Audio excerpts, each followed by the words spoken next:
All right, let's go. What's good? What's good? What's good? You tune in Apartment 5B, hosted by your man Kill. Got my squad in effect with me as always. Ladies first. Porsche, what's going on, miss? I'm hanging in there, Kill. How are you? Hey, everything is well. Everything is good. I got my man Burn from the ATL. What's going on, good brother? Glad to be here, man. Been a minute. I'm glad to be back. Glad to have you back. For everybody who may not see it on the timeline, Vernon, his beautiful family came through the hood, came to my teen center to chop it up with me. I appreciate that because I always tell folk, if you in DC, hit me up. You know, I know it's in the hood. Vernon have no problem coming out to the hood. Brought the whole family. Yeah, you know what I mean, mother-in-law did the nice ill prayer for me for all the work I do. So I definitely, salute you and your fam for coming out, man. Perfectly listen, out here. Listen, brother. My mom, my mother-in-law, my wife is from Detroit. I'm from Gary in College Park, bro. What hood? Come on. No doubt, man. No doubt. I feel that. My brother Penny, what's going on, good brother? Everything lovely. I'm happy to be here. It's been a minute. No doubt. For people who may not know about my man Penny, we're gonna get into his thespian ways, but this right here is my brother from another mother right here. Like the stuff that we agree on is actually scary after a certain amount of time. I don't know anybody who loves Ultramagnetics Critical Beatdown as much as him and me do. We can talk about Critical Beatdown literally for hours at a time. We have. So, yeah, and we have. We've literally done it. So Eddie out of LA, what's going on, good brother? Yo, man, I'm doing good. Like I was just saying before we got on the air, man, this is like my weekly therapy. Always dope to kind of, get on here and talk about what we love, hip hop, and just kind of forget about all the other stuff that's going on. You know what I mean? What's going on? It's a lot, man. It's a lot. My brother, Guilty Simpson, out of Detroit. What's going on, good brother? Nothing much. Thanks for having me. Second time around, you know what I'm saying? Bro, hopefully we have let me explain something to you, man. Thank you for coming on, man. You know what I mean? No problem. Thank you for coming on because, I know you a humble dude, man, but you're one of the dopest MCs in the game. You know what I mean? Appreciate like Penny was just saying, he ain't even know you was going to be on, and he was just talking about you on the TL. So, like I said, man, I just appreciate you taking the time out, man. It's all good. That stuff should be repeated, though, man. That stuff should be repeated. Listen to all Guilty's albums if you want to. Dude asked me what's the first, song. But listen to all the albums, and then the features run bananas. And I told them start with the Dilla shit, right? And go to random acts, and then just keep going because just keep going. You know what I'm saying? You're gonna need time. The different people might like different things, so just close your eyes and pick a title and jump in. That's Salute, man. That's beauty of the streaming services now. You can just jump in where you feel. Yeah, no doubt. Well, y'all know me. Let's get right to it. Yo, this week's topic, the problem with the show, man, is we come up with topics so many weeks in advance now. I forgot what sparked this, but the moral is what is your hip-hop foundation? It's kind of like if you got a regular chair or a regular table, it's 4 legs to it. And if one of them legs aren't acting right, then you're not sitting in that chair. That table isn't going to stand. So what is your hip hop foundation? Because what I realized, growing up in Philly in the 80s, everybody listened to hip hop. Going to Morgan State in the 90s, everybody listened to hip hop. It wasn't until after I graduated and cats got married, had kids and everything, that people started being like, I don't really keep up with hip hop no more. I don't really, whatever. And it kind of showed me that there were hip hop heads and there were people who listened to hip hop. You know what I mean? And for a lot of people who listen to hip hop, it may have got played out to them, or it wasn't, like they said, they're not on top of everything anymore. But everybody up here is a hip hop head. So for me, I'm always inquisitive about what was your foundation? What are the 4 key things that your hip hop foundation is built on, and why, like Eddie just said, we're still talking about this music. I can remember I've been talking about hip hop since 1984 when I was 10 years old. I'm 46. And I still get just excited now to talk about hip hop as I did when I was 10 years old. So what is your hip hop foundation? What are those things?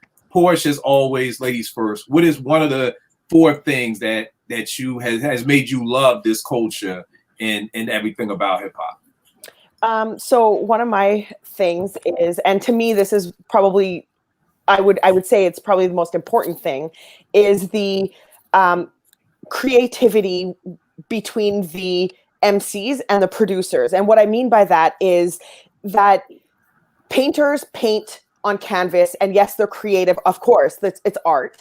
But to me, and you know, like dancers and all these kinds of things, it's all creative, it's all art, it's all you know, in that realm. But to me, like hip hop kind of did it in a different way and implemented different things. So it was more like rappers talking about experiences and putting that against a backdrop of music and making that art. And so suddenly these struggles and these experiences and these life lessons and all these kinds of things suddenly became art. It became vivid imagery. It became poetic devices. It became, you know, things that are sort of, you can say, are academic in a way. So for me, that was something that I've always appreciated, and that's why I'm always like, I will die on the hill that lyrics over production. Although the producers are their own artists in a way because they're creating the music, the backdrop. So, and it's so hand in hand for me. I can't really say that I didn't want to separate them and make them each a leg of the table because I think they really go together. But yeah, that's you know, the most important to me. So all right, dope. Guilty, what you got for you, good brother, out of Detroit? I think one of the elements and the foundations that I like, even when we were young, we were just cracking jokes. The beating on the table, beatboxing, and the MCing. I think that was something that I just came up on. Whether it was serious rapping, like I said, or you know, just playing, cracking jokes. You know, as they call cap like a lie in hip hop, but in Detroit, I grew up. You know, I'm in my 40s as well, so capping was cracking jokes on each other. So we used to sit at the table and cap on each other, and a lot of times it would beat to beat. You know, somebody might beat on the table, and you know, maybe remake a Fat Boys beat, or you know, beatboxing in the corner so you can get the extra echo going.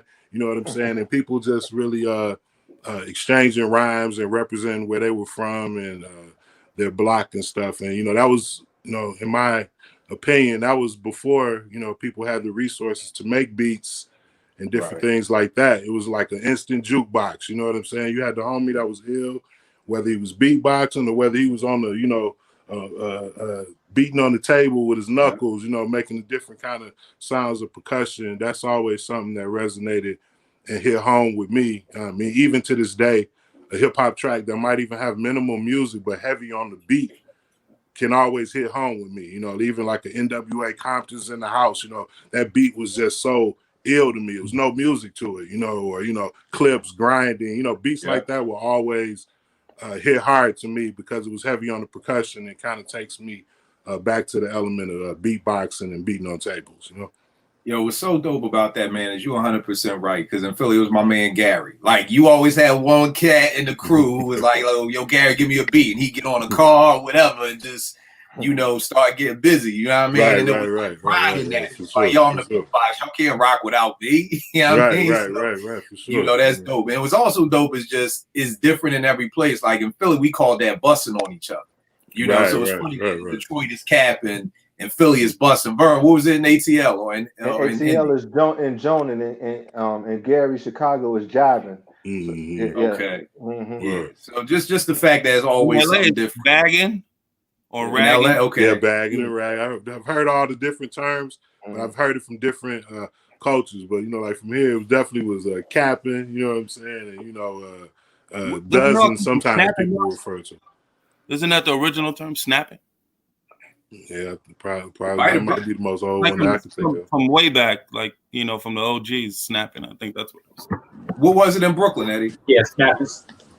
Yeah, ragging and snapping. All right. You know, pretty much. All right. Porsche, what about Vancouver?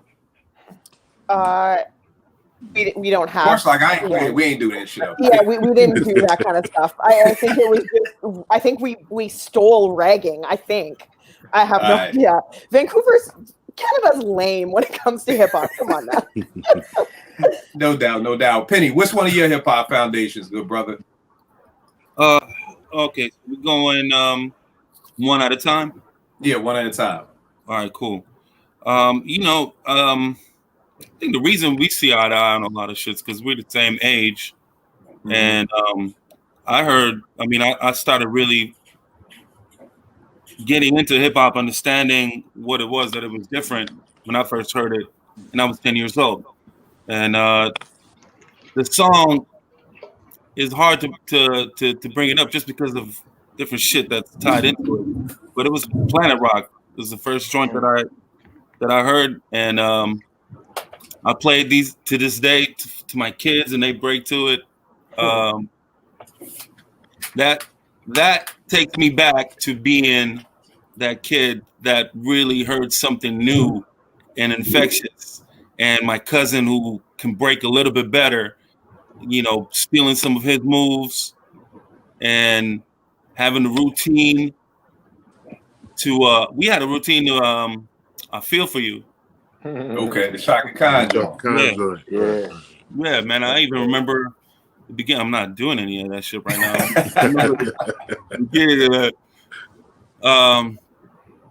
But really, Planet Rock is the first thing that really I can remember, because it's hard for really to pinpoint shit now when you're a little kid. You know how it is.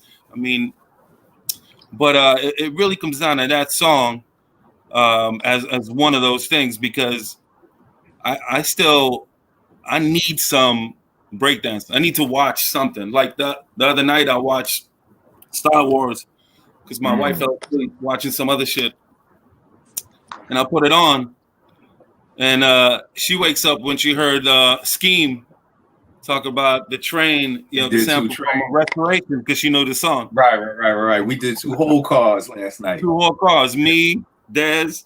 Yeah, man. I mean, 3. Yeah.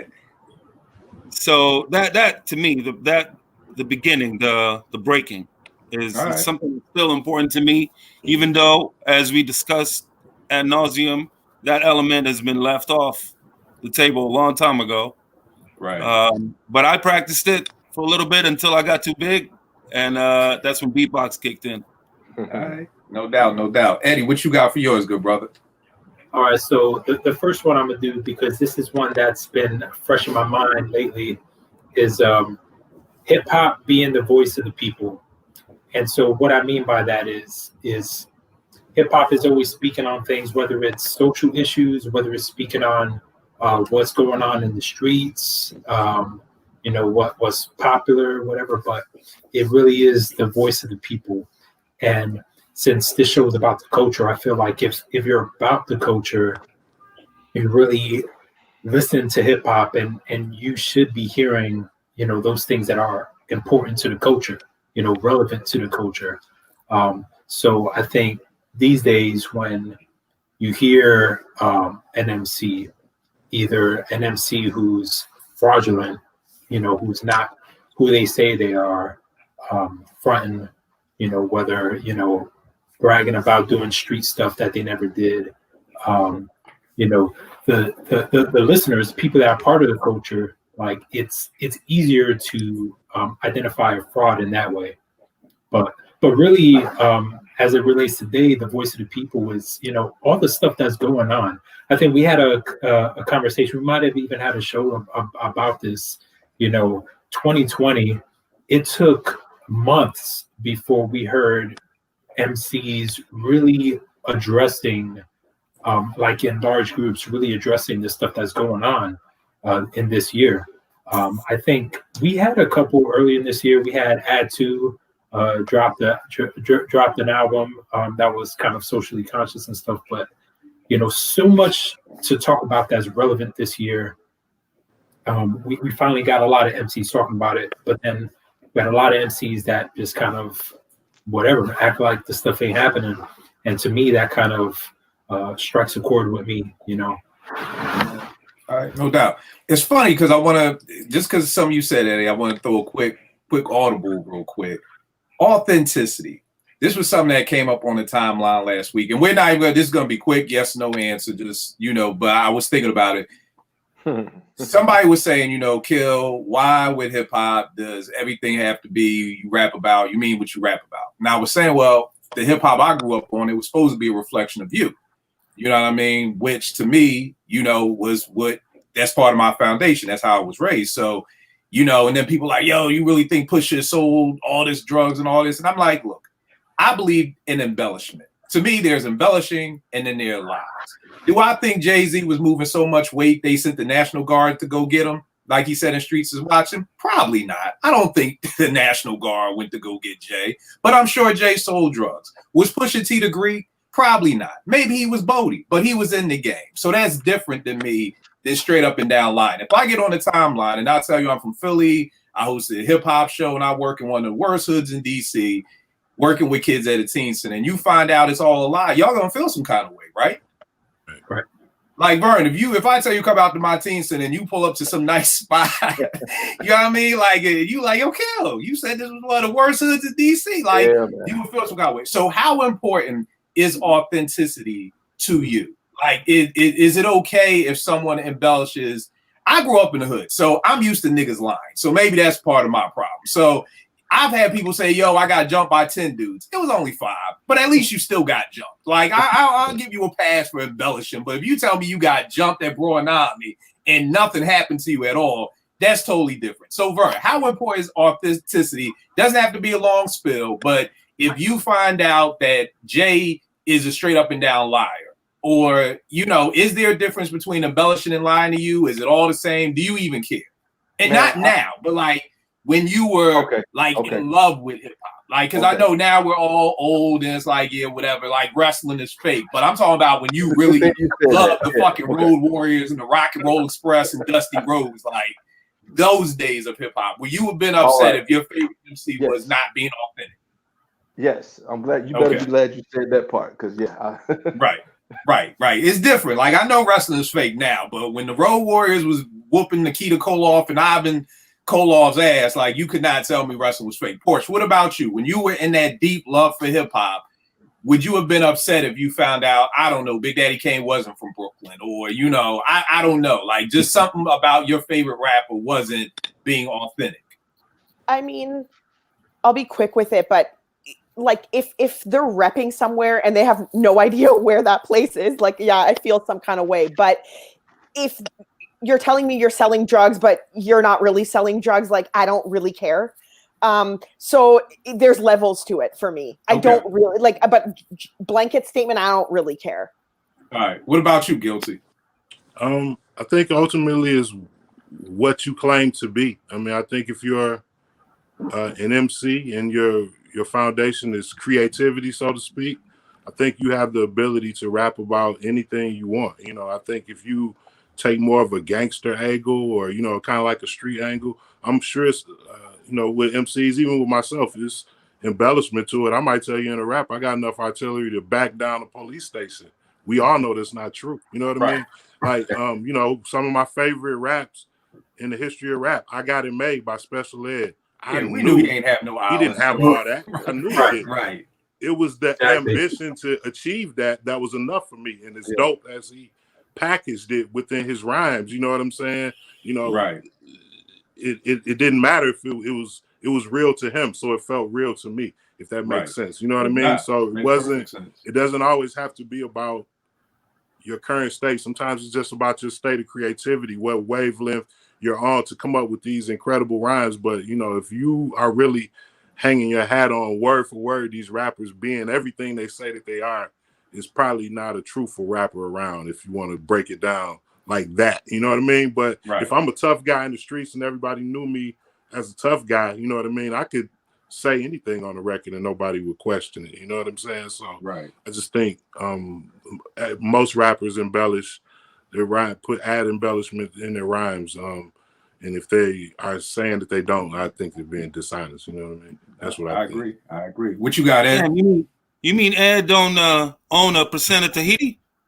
Special Ed don't got the dog with the solid gold bone. But you know what? Before we go to you, Ed, I think the other piece too is that. No, I'm sorry. And finish with you and Penny go, and then I'll go to what I was going to say. So I like what Guilty said. I mean, I think embellishment is always going to be a thing, braggadocio in hip hop for sure. But I mean, I think it kind of depends on how far you go. I mean, like, honestly, at least for me, you know, me back then is a different story. But now I'm not glorifying that kind of life of drug dealing. So, Right.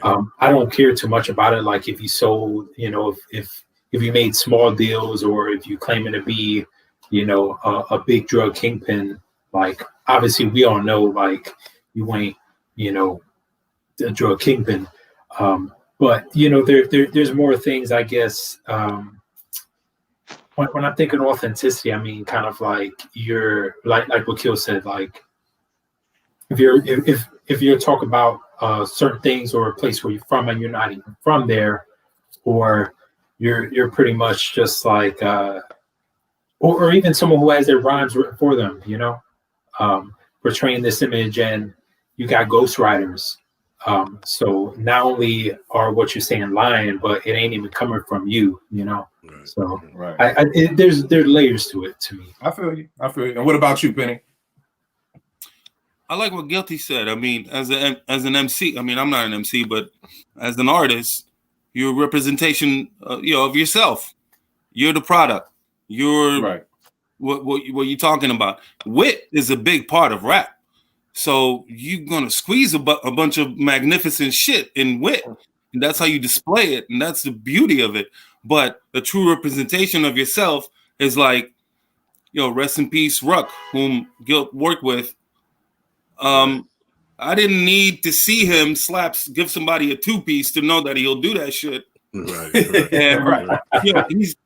he's when you are a tough kind of minded person and you portray that, it's believable, and you don't even think about it for a second. You just listen and digest it. But like if a party rap dude comes out with those kind of bars, it's going to sound different.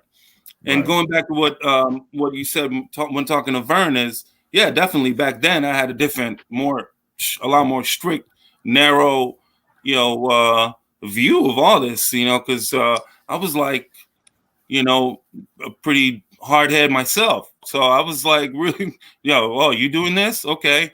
But not so much later on. It was more about content and, presentation as an art form, you know what I mean? As an artist. And also with an image tied, because that's what rap is.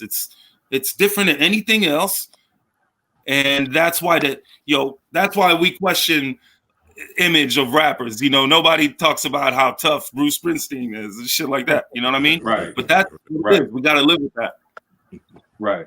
And I think the thing is too, is like the point of, I think so much of the authenticity comes down to violence. You know what I mean? Like you said, like nobody's questioning special ed or no old school rhymes. I got a big long Cadillac like Seville, right on the side, we dress to kill. It's not those type things. It's I'll shoot you, I'll kill you, I move this way, I move that way, which is, and I want to do the show with y'all about pre and post Straight Outta Compton, because to me, that's one of those lines in the sand where everything changed. Because I feel like pre Straight Outta Compton, the record labels didn't know what to do with hip hop. It kind of was like, just go in the studio and do you. Like, you know what I mean? We can't tell you what to rap about because we don't know nothing about the rap. But post Straight Outta Compton, it was like, oh, well, I think we got something here, y'all. Y'all just went platinum. We got people, before Straight Outta Compton, you ain't want no parental advisory sticker on your cover. That was a death blow. Post Straight Outta Compton, you was gonna do whatever you needed to get that parental advisory sticker on your cover. Like before Straight Outta Compton, I didn't know what Compton was. I was like, what the fuck is Compton? Post Straight Outta Compton, every week on Rap City, here come another nigga in a Raiders jacket and a Raiders hat talking about Compton. So it's so much, and a lot of people never paid attention to it, but trust me, there's a big difference in hip hop, pre Straight Outta Compton and post Straight Outta Compton. Most people don't realize G-Rap's whole first album, not one curse word, which was pre Straight Outta Compton. Post Straight Outta Compton, Penny, we talk about it all the time. There may be 200 curse words and just talk like sex alone. You know what I mean? And it's very hard for you to go from no cursing. You can't go from Sinbad to fucking Eddie Murphy overnight. Like something, he was somebody had to get in your ear. Right. You was crimey on it, but no curses. On Road to Riches, he was crimey on it. I mean, he was grimy, but there was no cursing. Crimey. Like he was already talking that, because people always say that G-Rap, I'm not gonna digress too long. People always say G-Rap started talking about, crime when he got the Giancarlo, whatever. No, That was way before that. That was Right, but it was we a way started to talking be about able. it then. It was a way to be able to do that without cursing, without- or even yeah. with Kane, Right. he may drop a "oh shit." You know, there may be one curse word in the whole song, but then when you look at Post Straight Outta Compton, everybody's cursing 20. You know, as much can come out. We're gonna say it, and then we're gonna get back to you. I was Vernon, going to say, on when you start talking about the pre and post Straight Outta Compton, and I remember like everyone, it was almost like Hyper Gangster, but there's the interlude on Black Sheep album, Wolf and Sheep Yeah, Clothing. yeah. If y'all know what it is, I where had you a know, dream I was you hard. had a dream, I was hard. Like it's just so over the top. Like Yeah. shot his mom's because she messed up his breakfast or whatever. You know, like and it's funny, but that's how these, you know, it's like the whole CB4 thing, right? Mhm. You know, they did it, you know, and that's more of what I'm talking about with the authenticity. It's kind of like you feel like as someone part of the culture, and you kind of feel when it's overtly fake, you know, because someone could be talking about these things and maybe not doing themselves, but they're adjacent to it. They live in that environment. So there's still a level of authenticity, even though they're not doing it. right, You know, other folks, they're just like, oh, this is what's going to sell. Bam. right. Yeah. This is what I gotta talk about. Now I feel you. Exactly. All right, Vern, back to topic. Which one of your first foundations of hip hop, brother? Been wrestling with this. I'm gonna do like a mashup of songs. So I'm fifth, sixth grade when Planet Rock. Fourth, fifth grade Planet Rock, and then you know early DMC stuff, and it was cool, but it really didn't grab me. But I would say these three songs really like this hip hop thing, and it's a reason for it. Roxanne, A Fly Girl, and The Freaks Come Out at Night. Because I'm in middle school now. I'm with my crew, and this is our thing. You know, I grew up, my uncle, jazz musician, fusion, my parents, R&B, soul, and gospel. And I love all of it. I still love it to this day. But this is something that we have ourselves. And so I don't know how you label that, but those songs remind me of being in junior high. And now I got my crew. We hanging out at lunch, and we rhyming. You know, we rapping the stuff, and you know, exchanging tapes and stuff like that. So I don't know how you label that, but those songs remind me of a time that like, all right, this hip hop thing, this is ours. I think you said it right there. This is ours. You know what I mean? Like, you know, like what Salon say? I mean, for us, by us, but it was like, yo, this is our shit right here. You know, like everybody else got theirs. Now it's finally time we got ours. For me, man, the first thing, man, is this joint, Run DMC, man. This was 84. I'm 10 years old, and that was just it. I thought it was Run DMC on American Bandstand, but I did the YouTube, and it's not that. They were on some dance show. I don't know if it was Dancing on the Air in Philly, or they were on some dance show. And when they performed Rock Box, I like, yo, bro, it was like. It was like seeing the man, you know, I guess how our parents talk about seeing the man land on the moon or something. Like it was right up there with me, like seeing them on this show that I have. You know, normally you ain't have black artists on American Bandstand like that. So, and definitely not doing no rap. You know what I mean? And then I think what really got me was seeing Jay on the turntables. You know what I mean? Because I think, of course, now we think of two turntables as, you know, the status quo. You know, but in 1984. Everybody had one turntable in their crib. You know what I mean? Like, so it's literally like, yo, like, why does this nigga got two? Like, what is he doing? Like, this was like mind blowing to me. Like, you know, again, like DMC says it all the time. Like, you say Run DMC now, it sounds great. But when Russell first told him Run DMC, it's like, yo, this name sucks, man. Like, yo, what are you talking about? But seeing two turntables and then seeing him scratching, like, literally, like, in 84, it's like I still got this picture in the studio where it's like, boom, I had to go get two turntables for Christmas. Like, and you know, even my mom's was like, yo, what do you want two turntables? Like, you know, my parents couldn't even understand it. Like, you want us to buy two of the same thing? Like, nigga, like, what are you talking about? So Run DMC on American Bandstand, Run DMC period. That's the first thing that was like my foundation. It was like, yo, I want in on this. And I think that's one of the things too that I can look back at now that kind of separated the heads from the listeners, but I didn't really see it then, was a lot, not everybody, but a lot of people who I think are heads have tried their hand at something. You know what I mean? Maybe you didn't get very serious about rapping, but you tried it. Maybe you didn't really get serious about graffiti, but you tried it. You know, because my whole neighborhood in Philly listened to hip hop, but it was only like 5 or 6 of us who was breakers. You know what I mean? And then maybe it was only a couple of us who was like, you know, in the studio, or a couple of us over here. So that's it for me. Porsche, what is another one for you, miss, of your hip hop foundation? I think you guys are gonna, this is pretty predictable. Troy. This is the only time I can talk about Troy without any limitations on my. What you think are clutch your pearls? Troy, really? Yeah, I'll keep it short. I mean, I talk about it all the time. We know, but that's definitely one of them. Just every single thing about that song, from the reason it even came about to the beats to the rapping, CL Smooth, Pete Rock, like they are just foundational in general, and just the amount that I love that song is just, I can't separate that from like my heart and my soul. So that's definitely a foundation. I mean, it's one of the dopest songs ever.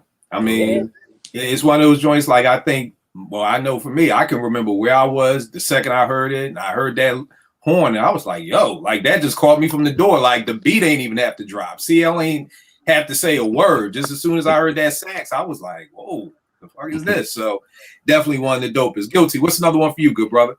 Let me see. I don't know if you all had it where you all were, but we had something called Video Jukebox. Yes, sir.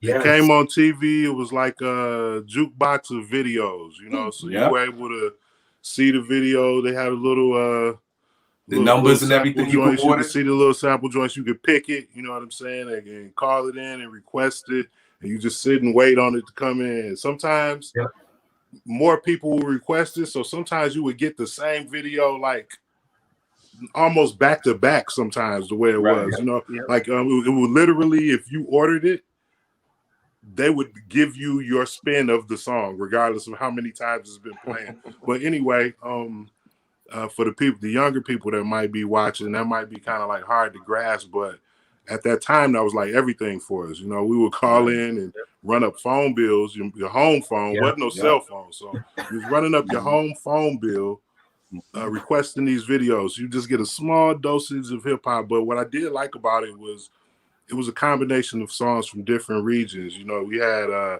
it used to be this silly song. I forgot who. I'm no disrespect, but a song called B Girls. B stands for Bronco. It was like, you know, it was songs like that, and MC Shy D, and you know, just everything. You know what I'm saying? I was able to. It was pre-internet, so you were able to get a small glimpse of what somebody else was doing in another part of the country as far as hip hop was. So that was the contribution to it. Was this Video Jukebox. So, you know what I'm saying? That was really instrumental in shaping who I was, because I was able to hear other people's music, you know, from different places. Yo, it's funny you say that, good brother, because I think videos in itself, like you said, young folk don't understand it, because you can just go to YouTube and just put in whatever video you want to see. But you know, one day somebody asked me, they was like, and y'all can already get your jokes off, I'm used to it. Somebody was like, yo, Kill, how do you like Chance the Rapper and Benny the Butcher? Like, and this person was dead ass serious. It was like, how does you like literally like you're allowed to do that? Like, and I'm like, you can like whatever you like, good brother. like that's the beauty of it. I get joked every day for liking Chance's last album. Only me, Chance, and probably his daughter like his last album. And then that's cool. I'll take the jokes. I like it. I do.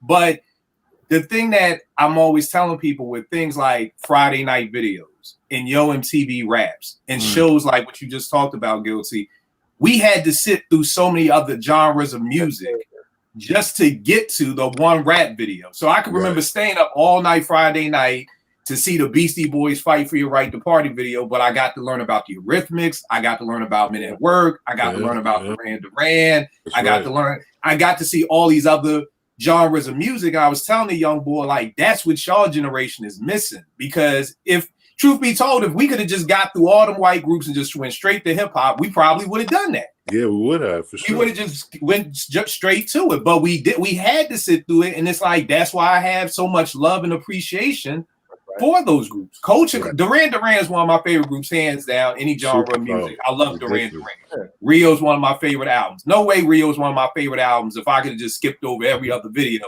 so you know, for the younger folk, like that's why I think somebody would ask, like, "Yo, you're allowed to like this and that at the same time?" And yeah, you could be allowed to like. First of all, I'm trying to get these young folk to believe it. Like whatever the fuck y'all like. Like, stop trying to be liked and stop trying to fit into a groove. I said the other day, yo, Lenny Kravitz, my favorite artist walking the planet Earth. And everybody was like, Lenny, you like, fuck yeah, I like Lenny Kravitz. Yo, Lenny Kravitz is a rock god. I started like listening to Lenny when I was 15. I'm 46 and this nigga's still making banging songs. Like what you like all the way around. What you gonna say, Vern? To piggyback on the video aspect of it, in Atlanta, you had Fresh Party that came on Friday nights for 1 hour. That's all the hip hop you were gonna get during the week. And then on Sunday nights, album made the two college stations, Georgia Tech and Georgia State, had a hip hop. So you'll be up to 12 to like 2 in the morning taping all the craziness. But now they get it whenever they want to, however they want to. But we had the hunger and thirst, after it, and that's why it meant more. Yeah. You're 100% right. You're 100% right. Penny, what's another one of your foundations, good brother? All right, since you said one of mine, Run DMC album. Obviously, we have to have one of those things. Paid in Full. Paid in Full. Paid in Full is everything. I mean, I'm one of the only cats. And I mean, I'm not saying people diss the record, but I'm one of the only cats who has it has his GOAT album. A lot of time that goes to Nation, and that's number 2 for me. But it just meant everything to me. I mean, and to look at what has transpired in 30 years, 33 years, that leap that Rod took us on is. Without that leap, we're not here.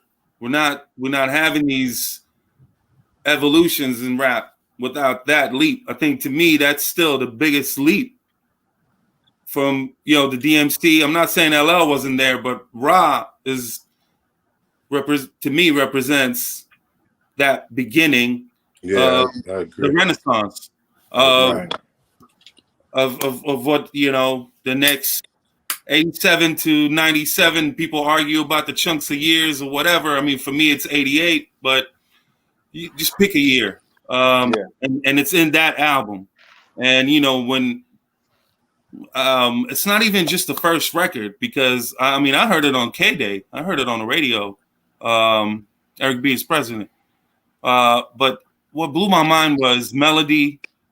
And I couldn't really stop listening to the song, rewinding the song, writing down the words, going over it, like not understanding how he can squeeze all those things that he's saying in one sentence, and people weren't really doing that. That album, man, and I still play it all the time. I play it all the time. That's timeless music. It is. Portia, you had asked the question once that if Illmatic didn't exist, what would I guess the hip hop Bible be? And I think we came up with Paid in Full, right? Is that what we kind of came up with? It was between Criminal Minded and Paid in Full. Yes. Okay. I'm not mad at it. Number 3. Right. The funniest thing about this album cover, y'all, I got this when I used to stay in Brooklyn. I thought Rakim was Eric B. I thought this was Rakim because I just saw the cornrows. I'm like, that looks like a Rakim. So it bugged me out when I finally saw the video. Because yes, young folk out there was a time when you just listened. You didn't have any visual to go with it. So, but I remember seeing the video for I Ain't No Joke, like, oh shit, it's the other dude who was Rakim or whatever like that. So, funny thing, but definitely dope joint for that. Eddie, what you got, good brother? All right, so another one of mine is the radio DJs, man. And I was fortunate to grow up in Brooklyn, grow up in New York, and especially in the 90s, I feel like you could listen to the radio. Like we had Hot 97, BLS, especially Hot 97, during the day, you're gonna hear pretty much what's on rotation. Definitely better than what's now.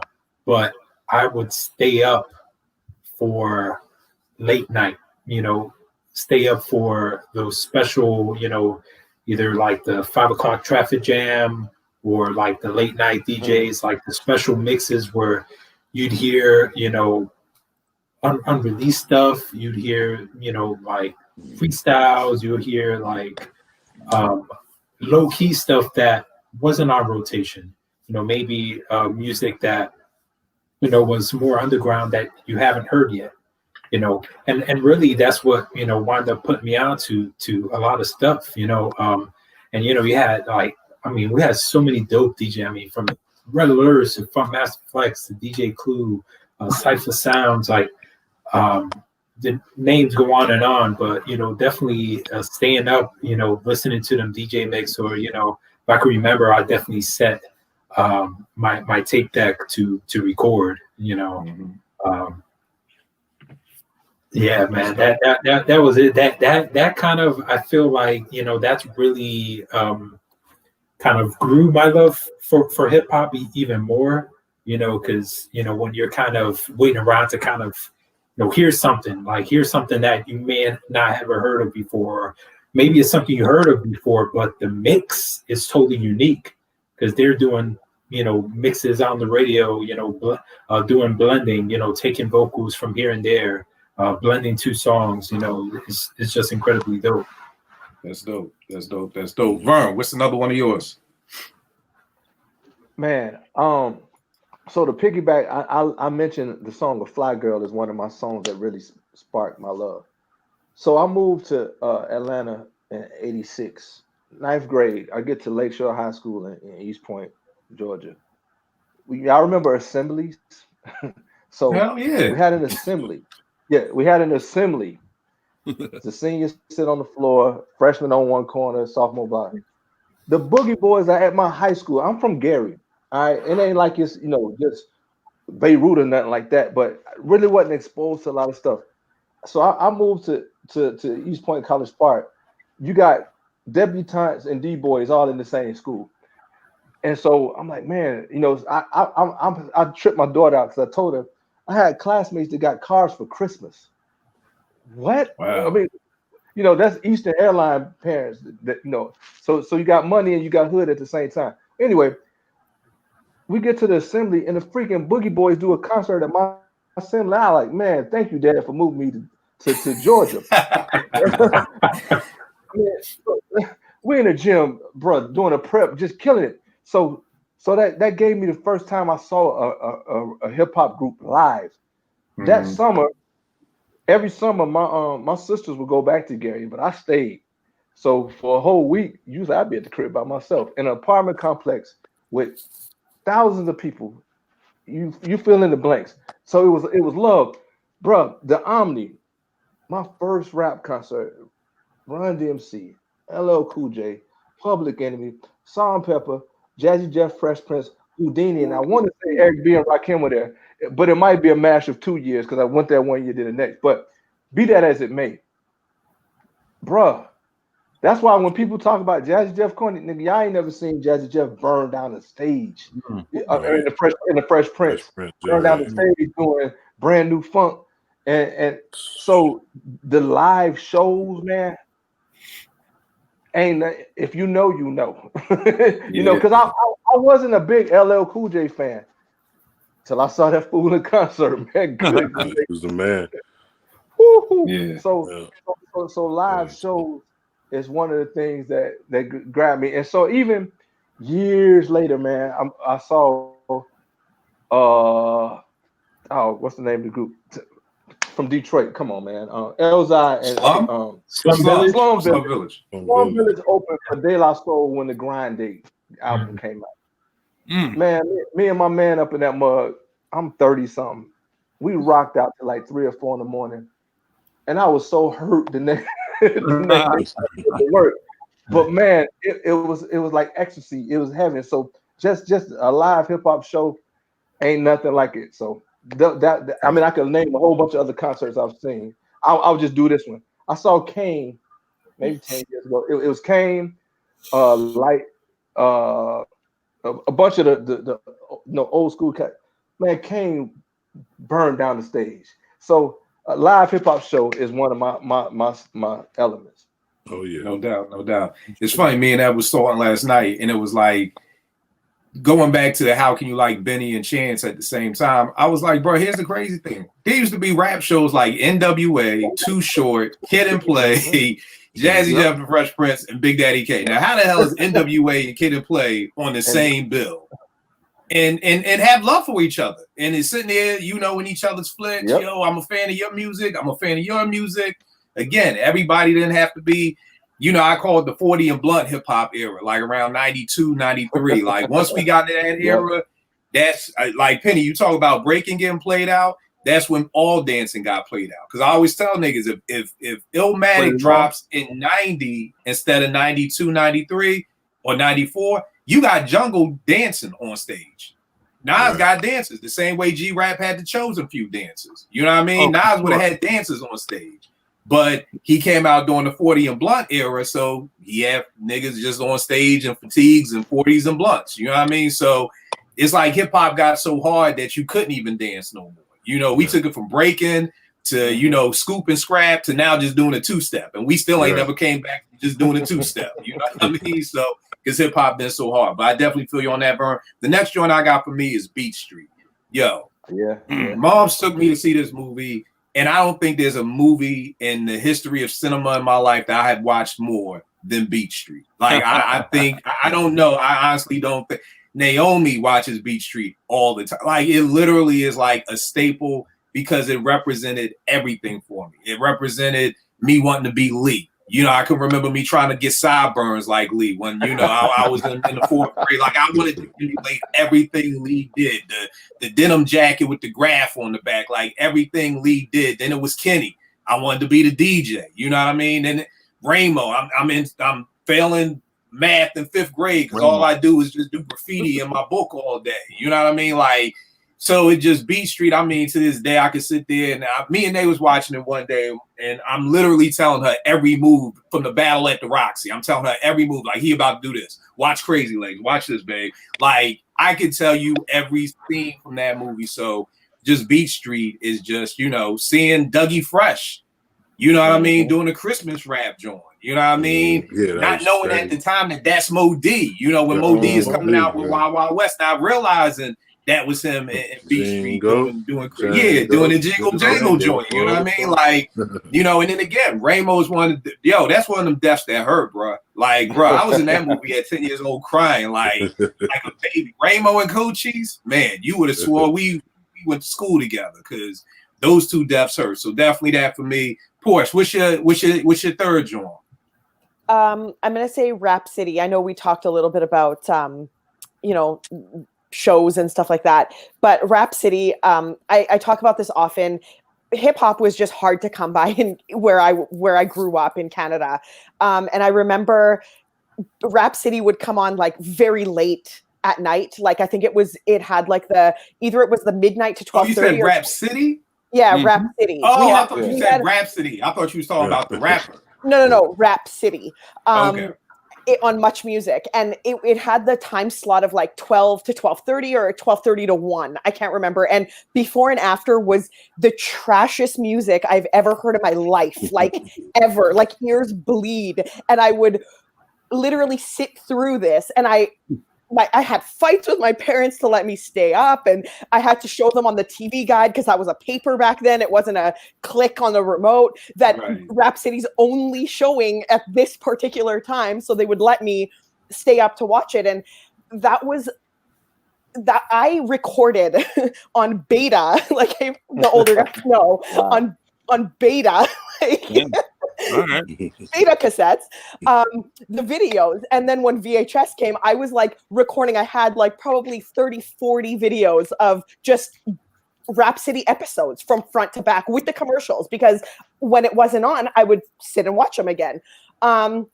So that's one of my foundations. Definitely like it was just with me from, I think the very first video I remember ever watching was Nightmare on My Street with with Jeff and Will. Jeff and Will, and that scared me so bad with that Freddy Krueger voice, but I didn't care because it was the only hip hop I had access to visually. So yeah, that's definitely one of mine. You know, one thing I love that you said, Porsche, and I just wrote down is fighting for hip hop. Like you was willing to fight your parents. You was willing to get in trouble. You was willing to, you know, because like Bird said, many occasions, right? Like anything are not okay with like this explicit. My dad tried to throw my 36 chamber CD out the window, and I was like, I'm gonna throw myself out the car. Like it was like this big.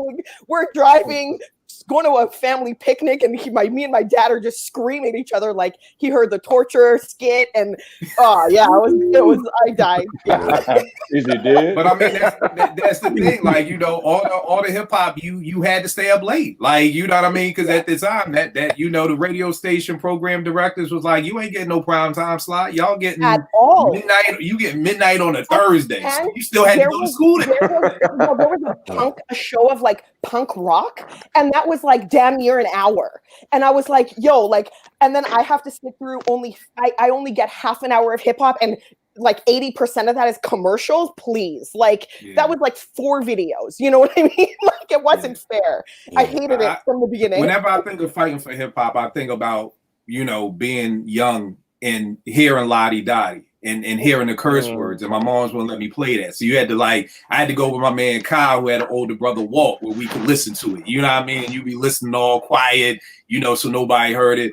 And I think the biggest thing I've seen somebody fight for hip hop, when I did Strictly Hip Hop, we was on Friday nights from midnight to 5 a.m. And my man, Little Mike, one of the DJ, he wanted to DJ. He was 14, 15. He would sneak out his house every Friday night, like sneak out the window, you know, second floor window, climb down, come to the radio station every Friday night, DJ, and then climb right back up in that window. Like, and I'm like, yo, bro, you are really risking life for limb, but that's what you did for hip hop. Like you when you got the bug, it was like crack. It was like, yeah, nigga, I'm gonna sneak out this house at 4 a.m, get me some crack, and then we'll come back with it. But yeah, you know, I love the fact, like you said, you know, you try to explain to your parents, you know, why, you know what I'm saying? Yeah. So that's definitely dope.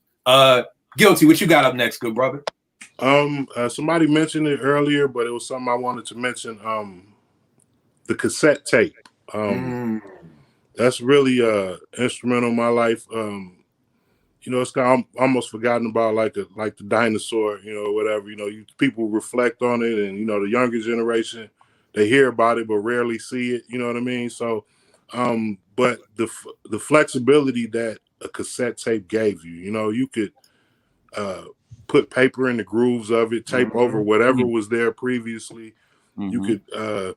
I used to push record, play, and pause on my radio and just sit by the radio and wait on anything worth catching would come on. I'd hurry. So I would never really actually get the full beginning of a song. You know, I might get it 5 seconds in, but it was enough for me to capture it. And similar to Jukebox, it forced you to, like I said, you recorded what you could. So like if it was a dope slow jam, I would record it. And then I might be able to record a Run DMC song, you know. Right. And then I might be able to, you know, my homeboy might let me get a dub of his, because, you know, that was another thing, too. Your homeboy had something dope on his tape. You say, man, let me dub that. You know what I'm saying? Right. Which meant, you know, you would be able to copy what he had on his joint, you know, his tape, and add it to yours, which was basically a collage of music that you didn't really have a lot of range. Well, you actually had all the range you could. You didn't have a lot of control over what you had. So my tapes would consist of erratic songs. You know, like you said, it might be a 80s song. It might be a Ice-T song. It might be a jazz song. So, and by the time you listen to the tape, you know, you just had like a collage of just mix and matching songs. And it was all because of the cassette tape. And, you know, the CD came and, you know, just mangled it, you know, and destroyed it, you know. And even to this day, when I was signed with Stone's Throw, we would do like stuff for nostalgia purposes. We have something called the Simpson tape, where they came out with tapes. You know what I mean? These red tapes, Right. and it went over well with people because it took them back to a period of their life where tapes were important, because it seemed like once CDs came, they were like gone like overnight, almost literally. It seemed like, and but it's always dope to see a tape, and sometimes when I'm able to be lucky enough to be around a tape deck, if I'm able to be around a tape, I always play it to get an idea of even what I'm reading is even on the tape. It might be something Right. somebody hidden jewels somebody might have recorded a long time ago. Mm-hmm. Yo, Guilty, that's such a dope pick, because the other thing about tapes, like Denzel said in Training Day when he said, I'm surgical with this joint. Like, you had to be surgical with a tape. Yeah. If your tape popped, you were going to you had your little screwdrivers. It was surgery pop. Like, you know what I mean? You had to unscrew the joints, pull that tape cover off. You had to try to line it back up, get that piece of tape. I mean, you would be ready to go to surgery, because it's like, yo, we ain't doing this tonight because this got such and such on it. We ain't throwing this away. So if you never opened up a tape deck and you my age, bro, you ain't hip hop to me. No offense, but you had to open up a tape. The other thing was How to splice it. Yeah. It happens. People say purple tape all the time on Twitter. They never held a pencil. right. Exactly. It's But spun the in other thing too about the tape deck crazy. is the They never double held tape. that shit. The double tape deck was just as important, because I remember when my man Cool DJ Frank got a double tape deck. Because again, y'all, people watching at home that are younger, there were ones. Everything was just one. You had one turntable, you had one tape deck, you had one receiver. That was it. So you couldn't dub anything. You know what I mean? So when my man Cool DJ Frank was like, yo, Kill, I got the double tape deck, it was like somebody saying, yo, I just got a car. Like, I just got a car. It was. Like, Because then you could start recording. Because then you could start dubbing. Like, it was like literally like, yo, I got the double tape deck, and God forbid and when then they you went had from to stop it because it would pop, and then you would flip the side B. And then I was about to say, we got another step of tape, because we had the 60-minute tape, then we got the 90. And when we got the 120, when we got the 120, I was done. I was like, yo, this is heaven. What else are you going to give me but 120 minutes of tape? Like, this is who invented this. Like, this is better than food. And then the last thing is the auto reverse. Yes, when the Walkman came with auto reverse, you no longer had to flip it. Your tape deck anymore. You talking about the simplicities of the 80s in the early 90s. That was like Tony Stark level tech at the time. Right. It was being like, able to do that. You would say to someone like, oh, but does your Walkman like just play? Do you have to flip the tape? And it was like, no. And it's like, oh, you got the good one, you know? Right. And then God forbid you got to like the last of the dual tape decks where they were kind of digital, where they would actually stop if there was space.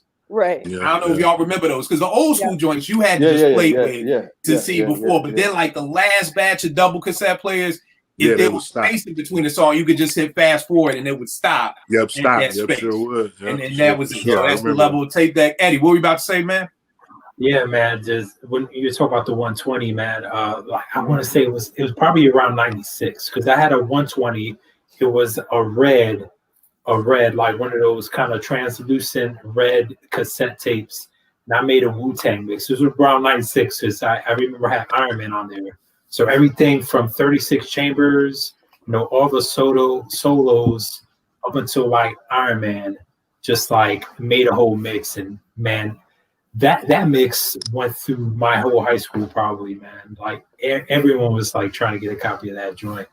Yeah, I mean, that was the thing. I mean, I used to have these joints called 90 Minutes and Timberland. Y'all get it? 90 Minutes and Knocking Boots. Like Timberland. So like everybody like, yo, let me get that new 90 Minutes of Timberland. I got this shorty coming over. Like, yeah, here you go, bro. Like, so selling mixtapes was also the hustle too. So Penny, what's another joint you got for your foundation? I mean, but 1 second, man, because I was kind of really good with those pause tapes, bro. So like, I mean, I record something off K-Day, record some off maybe later on, record from somebody else, but I'll try to put them together, and everybody will, kind of started calling them mixtapes, right? Mm-hmm. Me and my homie that we also really like dancehall, so we had a dancehall tape, so we call them Style tapes, right? So we number those joints, And in school, man, people would add, man, let me get 17, yo. Let me get number 17. Or I had one titled Foundation 1, Foundation 2, Foundation 3, on and on and on. Man, I was sick about making tapes and took the doors off my double deck just to move shit quickly, wore out buttons, started using different, I used different buttons. I'll just put something different that was soft on my finger or whatever, that I felt like I could get like a quicker little edit and try to make like mixtapes and shit. So tapes was a big thing for me. But for me, next thing. So something that ties up the radio shit and something that's singularly different about LA, I think, if you're my age and growing up there, not being born there, but getting there in the mid 80s, you know, being like a teenager in the late 80s. NWA and the Posse album is a foundational piece to me. A lot of people probably outside of LA probably never really got it at the time or whatever. I don't know. I'm not sure. But it came out. I never heard the album. I've seen it, but all I know is straight out of came out a year before. And had, you know, some of the same songs, but not the same mixes or cuts. And man, just hearing Easy and Cube and the bass and the proximity, you know, Eddie knows. I mean, I live in New York now. Most people know this, but growing up in LA, you always have proximity to gangs. It doesn't really matter like where you live, but living in Van Nuys, proximity to gang was, you know, affiliation almost. You know, you had to like know everybody to get to school. So this song, like when that shit hit, and we heard, you know, the little, you know, the lowriders bumping this shit, and then the kids bumping this shit, and we were bumping this shit, and it was something that everybody kind of liked, but it was different. Like, I mean, there was a lot of curses on it, a bitches with bitches on it. I mean, it's I think no, bitches and bitches isn't on it. Excuse me. Dope, man. But there's a lot of foul words on there. But it's one of those tapes that I had to hide from my parents or only, you know, listen like on the low. I mean, I had to share a room with my siblings, but they were little, so I would just play that shit, you know, in the room. But NWA and the Posse, Egyptian Lover, Yella, Dr. Dre, all were K-Day Mixmasters. They were all, you know, a part of I heard them on the radio cutting up, and then, you know, you see them on the cover, you know, looking cool and shit. And DOC is all over that album. That's dope. I may have to check that out, man. I always slept on that joint. I ain't gonna hold you. You know what I mean? I ain't gonna hold dope, you. man. That's the original dope, man. Dope, man. Yeah, the original Bro, Dope Man. I I'm remember that. scratching up my face one. thinking about the funky worm on that Dope Man and how hard the beat was knocking on that, man. Crazy. Yo, try. Yeah. Eddie, what you got, good brother, for your next joint? Yo, so my next one, it may sound weird, but it's actually a year. A year that's kind of the foundational for where, you know, I really there's a lot that kind of clicked, and it's 1993 for me. And there's just particular. I remember really being into the Onyx album at the time, Back the Fuck Up.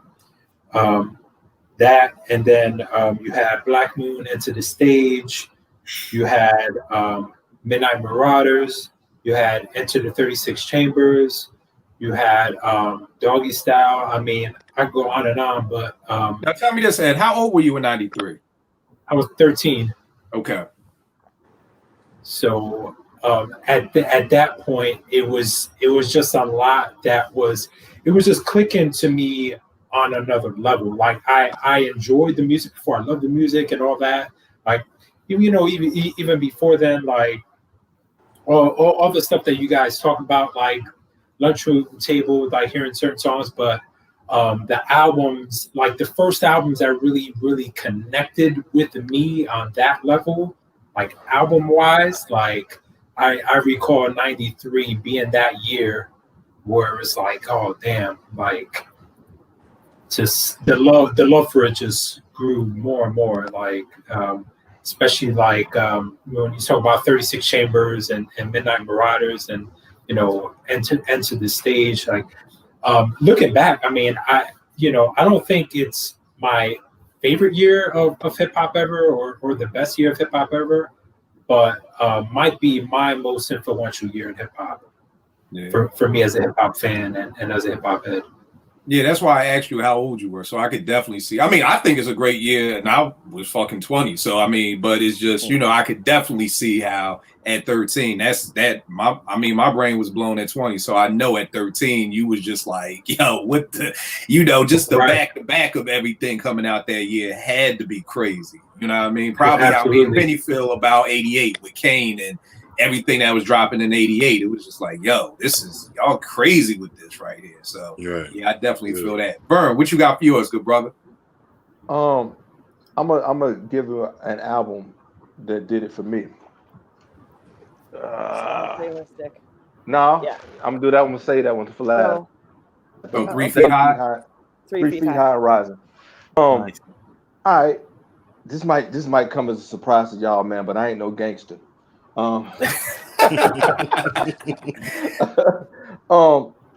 Regular dude, man. But they showed me that you could be quirky and you can kind of be yourself and still be cool. I mean, because it's funny how influential New York was and why. I think that's another story for another day. But anyway, in 87, 88, all we knew about New York was the stuff we saw in videos on rap stuff. And so you see videos, potholes in my lawn. I've seen the boroughs in videos, but never seen Long Island, never seen China and Jet dancing around, with medallions and baggy pants and stuff. So De La Soul opened up the door. Because I always used to say Q-Tip's footprints on People's Instinctive was what made me want to be a rapper. But now in retrospect, 3 Feet High and Rising made me want to be a rapper because I saw a lane for myself. And so I'm gonna leave the rest of this because this leads into my other foundations. But yeah, I'm gonna just say 3 Feet High and Rising. And I think 3 Feet High and Rising opened up the door for a whole bunch of other people to get into the rap game and find a lane for themselves. Right. Mm-hmm. Yeah. No doubt, man. No doubt. And that's one for me, man. You talk about this. I mean, we had such a variety of dope, monumental records, timeless pieces that were so different. We can play anything, and I would play NWA and the Posse and Kid and Play, and definitely 3 Feet and Critical Beatdown and Criminal Minded, and all of that. And I love All Hail the Queen, and I'll play those joints, the dance joints on them. You know what I mean? You had MC Light with the 2 incredible albums, Ed make you laugh, and Biz and make you laugh, and Nice and Smooth and make you laugh, and. But but again, man, that was before the industry got a hold of what they knew how to market. Because if you just allow people to do whatever they want to do, you're gonna get different personalities. So we could have the Jungle Brothers. You know what I mean? Talking about Black is Back. You could have EPMD. Just on some old You Gots to Chill. You know what I mean? So you could have everybody just coming. It's almost like the way Twitter's supposed to be. I got cool with everyone up here just from you being you. You know what I mean? Like, and that's the way that hip hop was supposed to be. It's like, let me just get cool from just people being who they are, and to me, like, that was dope. It was dope. You could have the native tongue click. And to me, what was even dope is that they all had love for each other. You see what I'm saying? So it wasn't like now, and I'm not saying this is happening, but Griselda may be like, fuck Chance the Rapper. He's soft. I don't, fuck with Kid Cudi. He a weird. Everybody had love for each other. It was like, we were all fans of each other. Like, there was no looking down, or you ain't as hard as me, or you don't bust your gun like I do, or it literally was like, we're fans of this. I always tell people in liner notes, they used to thank Yep. each other. Yeah. I would look through liner notes That and was it would my be like, yo, favorite people would part. be like just hundreds of lines of just thanking every single rapper that's out here. You know, I think it was Right. Nation where Chuck said here he thanked the past and he was thanking Melly Mel and all of them. Then he thanked the present.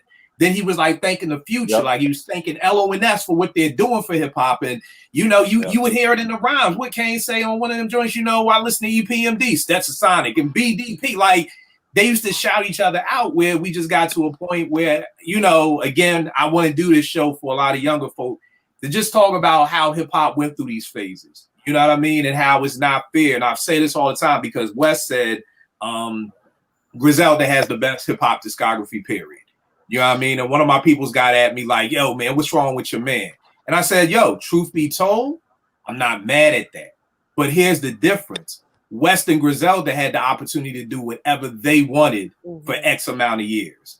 Our artists didn't have that opportunity because they had labels telling them, you need to get a new Jack Swing. Right. You need to get this. You need to do that. So I'm not mad at West making that accusation because they got a good goddamn discography. I won't hold you. But so maybe some of our favorite artists would have had greater discographies if they were able to just sit back and do whatever they wanted to do. You see what I'm saying? So it so much change. I'm telling you, man. Once the industry gets a hold of you, and now we want to tell you what to do, and we want to shift you and move you and make you do this, and then you're looking at like I got this contract, and I'll never forget this movie, Rhyme and Reason. I think it was. Tretch looked in the camera. He said, "Yo, if it wasn't for this hip hop, I'll be in your motherfucking crib robbing you right now." Yep. You see what I'm saying? So at that point in time, I was like, okay, do whatever you want. You know what I mean? You want to do hip hop parade, do whatever. Yeah, don't rob me, nigga. But you know that we got to that point where, again, and I'm gonna do this show because for younger folk, they don't get the roller coaster of hip hop. You know what I mean? 92, my freshman year at Morgan, Crossover comes out. PMD tells you, still I've never seen one rapper living comfortably. Then you fast forward 4 years to 96 and you got MTV Cribs.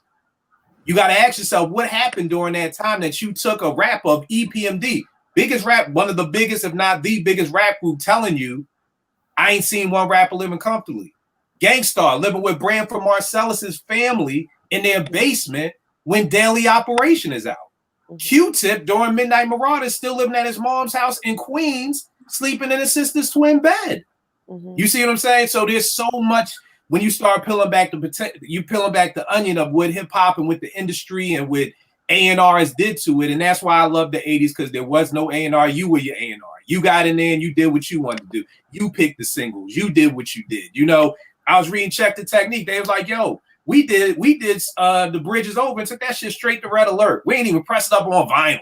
You know, we ain't have to go to our label. We ain't go to B-Boy Records like, yo, can we do? Nah, nigga, we came straight from the studio, straight to Red Alert, play that shit.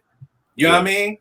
You know, so that's the thing. You know, it's so much. I'm sorry, Vern, you was gonna say something. Yeah, another reason why you had NWA and De La Soul and Kwame and Kid and Play and all these people messed up because they were the minority rap. I mean, because the A&R, I mean, the music directors hated that stuff. On the radio and stuff. So they had to kind of bond together. It don't matter what category of rap you were doing, brother, we were still in this thing together. And that's why it was able to go on tour and do all that kind of stuff like that. Yo, and I'll say this because you know me and Portia the Bookworms. Well, and Vern, well, we all read books up here. This right here, No Half Stepping, The Latin Quarters. Learn about the Latin Quarters in New York City, infamous hip hop club. I mean, it's so many dope pictures in here. I mean, you just got, you get to see some of the unity that's going on in here. Like, but definitely check out this book, you know, if you want to learn a little bit more. Like I said, if y'all want to be on Twitter every day talking about the culture, bare minimum is you can learn about it. I mean, you got you got Eric B up in there, like just a very dope book on that. You got a picture of Ghost Stetson coming on? What happened? They got a picture of Ghost Stetson coming on? They got stories about it. Oh yeah, they got that's when you hide stories about Ghost Stetson and Top Billing. I mean, you got the Fat Boys up in there, Cool Rocksky and Buffy, like, yo, you know, just dope stories. And it's by Paradise Great. In interviews, it's got a story about him in the LQ. Any legendary cat, I'm a on the fiend for those kind of things. All the Yeah. old cats. I've seen any interview. Or even the old flyers. You They got Boogie always Down talk about Productions the and Land Land Quarters. You know, so definitely dope book for y'all to check out. The next thing for me, it was going to New York. I had family in Fort Greene, Brooklyn. So from 1981 maybe to 1988. So from the time I'm 8, I'm going to Brooklyn every year. And after Beach Street, fam, it just became a wrap for me because it literally was like it was almost like going to New York from Philly to me was like going to hip hop heaven. You know what I mean? I would literally get the subway map, look at the subway map, and I'd be like, okay, there's Farmers Boulevard. Auntie, I want to go to Farmers Boulevard. That's where LL's at. You know, like I'm a little 10-year-old kid, like, oh, there go Hollis. We got to go to Hollis next. Like I literally would mark off on the subway map where everything, Delancey Street that Dana was talking about, like anything that was said, I was looking at this map and like, I want to go there. Like, I'm going to talk about this next. Crush Crew, when the Fat Boys was at Sbarro on Times Square, I was like, yo, I want to go eat there. They were like, where's Sbarro? No, I want to go to the one they went to. It was like, I want to eat downstairs. Like, it literally is like, I'm following these footprints. And I mean, it was just so dope because it was the Marley Marl era. It was the Red Alert era. It was the Mr. Magic era.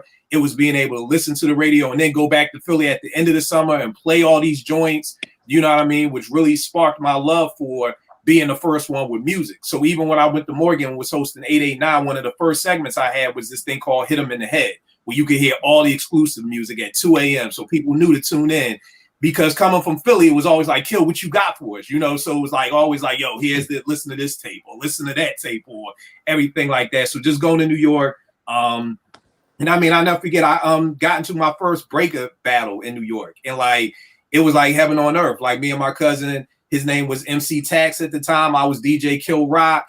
And we come in like out the bathroom at the movies, and these niggas was like breaking. I was like, "Yo, let's battle!" And we battled in movies. I mean, shit, man, I could have died right there. It was like it was a rap. Like I just had a breakdance battle in Brooklyn in a fucking movie theater. Like I'm done. I'm good, guy. Like you can call me home right now. So going to New York for me like was just dope. So definitely one of my favorite foundations. Porsche, what you got for your fourth and last joint, miss? I'm gonna say, funny you brought up that book. My last is literature, hip hop literature.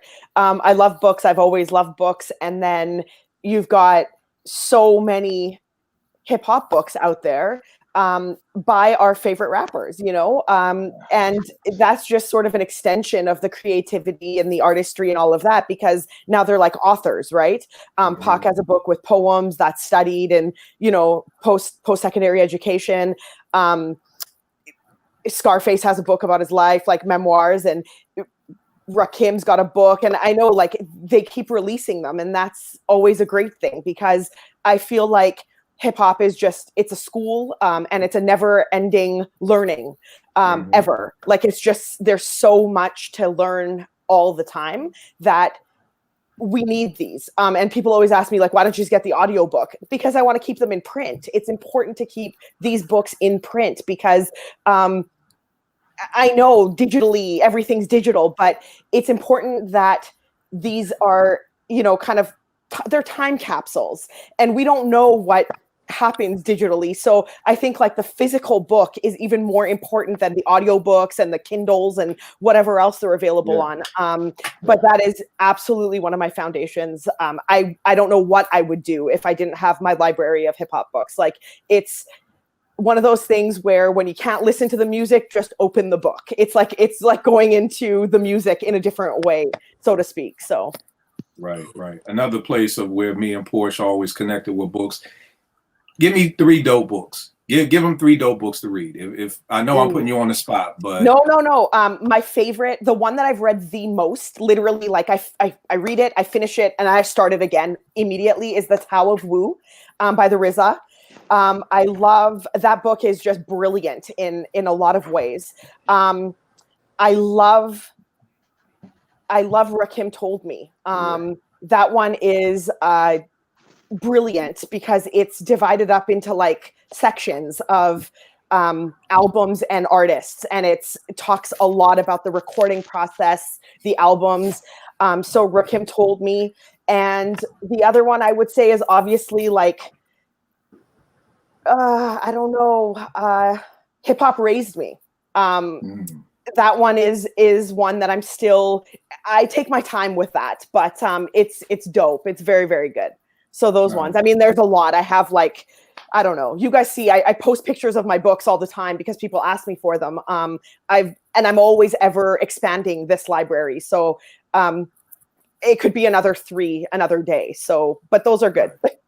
All right. I'm sorry. What were you putting up? I didn't see it because I was digging for some. No, It's a towel. she said, yeah, the towel. Oh. movement. The towel. Yeah. That is if you're gonna read any book, that is the book to start with. Honestly, everything about it is brilliant. I would suggest The Big Payback by Dan Charnas. Yeah, I got that joint Man, over here somewhere. Bro, it's got so many backstories. Have you like, oh, that's how that happened. That's the book I sent to you, Kill. Yeah, I was just about to shout you out, man, and thank you for that. This is why y'all need to follow Vern. He's a good guy, man. You know, I just get packages in the mail sometimes. It's just from Vern. Yo, one of my favorite books to read, Check the Technique by Brian Coleman. Yeah. You know what I mean? If you ever remember XXL magazine, there used to be a part at the end and it'd be a little section and he'd be talking to special ed about the making the youngest in charge. This is basically him in book form. I mean, you get to hear about some of your favorite albums, how Nice and Smooth, you know, you're talking to them, you know, how Black Star got made, how Ultramagnetic's Critical Beatdown. Have you read that, Penny? Nah, man. I mean, I think we talked about this. You gotta get it. You can get Check the Technique Volume 1. They talk about the making of Critical Beatdown and Criminal Minded. And those are the 2 longest chapters out of the book for those 2. Because the first book was Rakim Told Me. Then he came out with Check the Technique that has some of the same joints. So you can get that. A very dope book, and I'm nowhere even close to reading it. The Beastie Boys, y'all can see how crazy this joint is, but very, very dope book. And then just even on some hip hop fashion, we was talking about on the timeline, the Shirt Kings. A lot of people don't remember them. They was out of Queens. You've seen their stuff in their videos. Like if you didn't know it was the Shirt Kings, very dope book right there. All right, cool. Where am I going? Ed, what you got up next? Porsche just went. No, Guilty. It's yours. It's your okay. Yeah, my fourth thing would be Run DMC, My Adidas. That kind of really hit home with me because I won't go on record to say that, you know, in hip hop that was the first, but my experience, that was like the first time I was able to see the power of hip hop from a culture shift standpoint. Like it literally made everybody in Detroit overnight wear Adidas. You know what I mean? It was like, wow. It was like literally overnight. Adidas was the thing to have. Adidas. And it was just like the power of the record and just the impact it had. It was just, I was able to put in perspective, even though I was young, you know, I was still able to put in perspective the power of the music. You know what I'm saying? As far as R&B goes, I don't really hear R&B push a brand the way hip hop was able to push a brand, you know, like, you know, this was the thing to wear, you know what I'm saying? You know, and people came back and, you know, did it later on in the years. You know, I think Nelly tried to do it with Air Force Ones and all these different rappers, and they've been able to push product, but that was the first impactful thing that I was able to see from mega superstars. And I don't ever want the younger kids to get lost on the impact of Run DMC. Yeah, man. And just how powerful man. They were and how strong Run was as a front man, even though I felt like DMC was the perfect compliment to him. And even in some cases, I could argue you might have been nicer, but that's another talk. You know what I'm saying? Right. Like I said, I'm an MC, so I hate to even talk about nice, and I don't really like to judge records and different things like that. But I will say that DMC was a great MC. He stood up next to Run Nice, but I don't want to get lost in the translation of what I'm really talking about. It was the fact that they were able to sell something, and I don't even know if they knew what the impact it was going to be. You know what I'm saying? Like I mean, they might have been sitting in the room like, bro, we gonna maybe smoking, bro, we gonna take over the world with this and change the game, but they didn't really have anything to predate that to compare it to. So how can you expect that? You know what I'm saying? So I think they probably had a moment where it might have really hit them and it was a surreal moment. But we later on experienced that with NWA wearing the Raiders stuff, starter coats and stuff like that. But they weren't really saying wear starter coats. They just gave you a visual to refer to. But Run DMC really put a stamp on my Adidas, and you felt like you weren't cool anymore if you weren't wearing a pair. And I eventually defected and went back to my Nikes, I will admit, but for that span, you know, with top tens and just the forums, you know, show all these different gym shoes, you know, they just really sold it, man. And I think that was the huge wave that people still ride today. I think that really gave people let's say if this is the NBA thing, they were the people that made the leverage for people to get the big contracts, right? And get the big, you know, the big checks. You know what I'm saying? I feel like they crawled so the other people could walk and run. You know what I'm saying? I really think that was really impactful and just a moment in time that I'll never forget when I first heard my Adidas. Yeah, I think the story just even behind how Russell talks about how they was at MSG and he was there with the Adidas reps, and it was like Ron was like, put your Adidas in the air, and to just see everybody, just see a whole sea of Adidas, like, you know, the rep knew we got to get behind this, like, you know what I mean? So I think, and you're 100% right, because we were talking about hip hop fashion on the timeline today, and it's just like, you know, at least Adidas paid them, because we was talking about Grand Poobah, and it was like, yo, you know, without Poobah, I'm not rocking Hilfiger, I'm not rocking Jabos, you know, and you know, Hilfiger never paid them. It's like, yeah, take some clothes, but you know, I remember when Run DMC had their own Adidas. They had the El Dorado Adidas. They had their own line. You know what I mean? So you're 100% right with that. Penny, what's your last joint, good brother? Last joint. All right. So, for sure, Toast. To me, I think it's got to be a film. So it will have to be. Back in the day, it would definitely be Beat Street, but over the years, and I'm cheating a little bit, it's Wild Style Wars. So those two. But I'll concentrate on Style Wars, even though I mentioned it earlier, because graffiti was such a big part of my life, man. I mean, and anybody who writes will tell you that it's such a deep, like, an obsession and infatuation, and it's like nearly impossible to quit. I mean, I think I started out maybe around 13, but I didn't really get up till 14 and 15. And I was really like all out, like anywhere we'd go. I mean, it was always about music, what we did. We threw parties and then we try to flip that to clubs and stuff. But ciphers or whatever, there's always a can, a scriber, pilot, something. So I didn't really shake it off till I was like in my 30s, man. I was still, I couldn't really let it go. So it was dope to like switch it over to canvases. It was dope to because I started painting before that. You know, my mom's an artist, so I started painting when I was a little kid. So I was able to move that into graffiti and get out of it and still do my own thing now. You know, I don't really paint anymore that much and on the big scale, but on a smaller scale. And brings me to this again, my kids, man, having kids and sitting down with them and painting with them and seeing how they take, like when I saw my kid, this has happened like 2 years ago. My son is only 6.5, but this happened like a year ago, maybe, when he was doing bubble letters with 3Ds. And just because he's sitting next to me and sketching and stuff. And, you know, I didn't get to learn like that. So I can only imagine what kind of shit he's going to be able to think about, you know? But just like you, man, I scribbled on every single thing. My mom's had to come to school, to the station, to everywhere, man. I drove my parents crazy with writing. But Style Wars, I watched that just to like remember the essence of what inspired me. I could never be like those guys. I knew that, you know. But I saw Peace Books with shit from out here. You know, that shit made it out there. I saw Peace Books with, you know, not Scheme or nothing, but definitely I think I saw a Dondi hit up somewhere, and you know, that shit really inspired me, even though I had plenty of inspiration in LA for writing.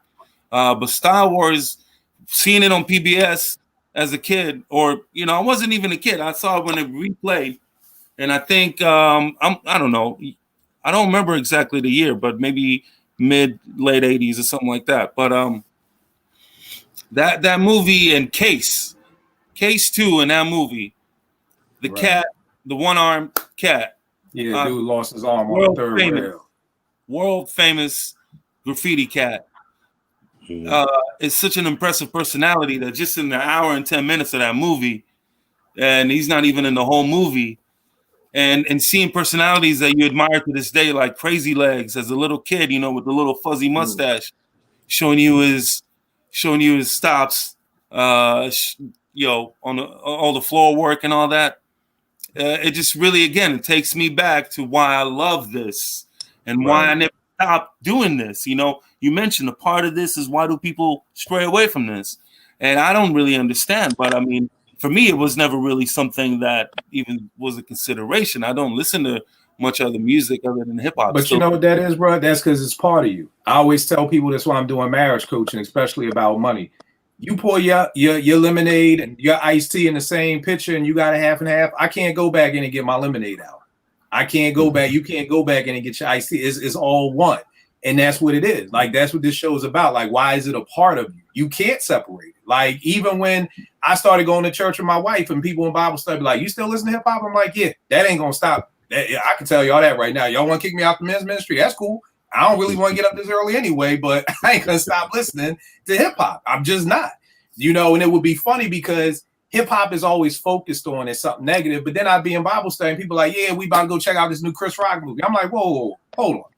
So you getting on me for listening to Jay-Z for the cursing, but y'all about to take a group bus trip over to see the new Chris Rock movie? Y'all don't see nothing wrong with this picture?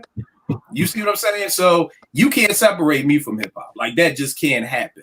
You know what I mean? It just can't. And trust me, what Vern said earlier also was very apt. It's ours, man. I mean, when something is yours and you grew up with it and, you saw it like become this huge star, it doesn't mean that it's distant. It's a part of us. It's a cumulative thing, I'll go a step forward with you even more, Penny, because you're a writer. Because Young Guru said this once. Y'all know me. I like to give credit where it's due. Young Guru was talking about with a graph artist, the chances you take. Like Porsche, we talked about chances, like having to argue with your parents, sneaking out of the house.